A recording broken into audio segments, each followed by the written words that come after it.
St. Henry is one of the oldest neighborhoods in Montreal. It grew up along the Lachine Canal here, where industry first established. Traditionally, this neighborhood has been made up of people who worked in those industries, so a very working class neighborhood. And that was the case up until the 70s or 80s. And what we see now in terms of who lives in St. Henry is a real divide with people who are higher income, who can afford the condominiums that we see behind us, and people who are still living in the lower rent areas of the neighborhood.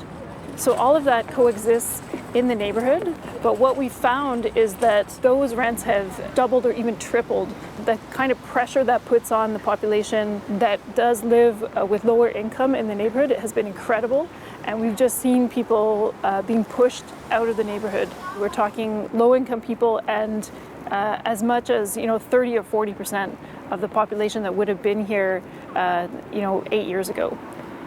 Right here where we're sitting is actually part of a Parks Canada site. So at the time when it was created, it was really a great example of public infrastructure that addressed the needs of lower income people.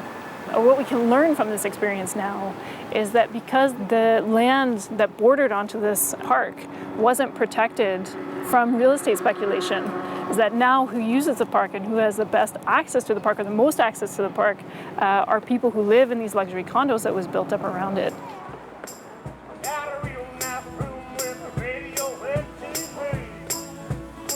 Another place where we can really see the divide between the rich and the poor in St. Henry is around the Atwater Market. So the reality of the neighborhood is that the access to affordable food is a huge problem, especially as we go further west in the neighborhood. If you walk around the Atwater Market, you see that there's a lot of access to gourmet and luxury food, but in terms of affordable food, it's actually a food desert.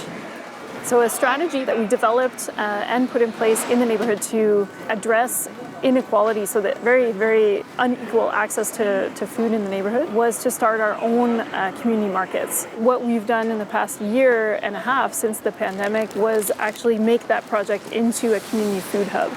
So now there's a new organization that runs a food bank, that runs weekly markets to help address inequality and food insecurity in the neighborhood.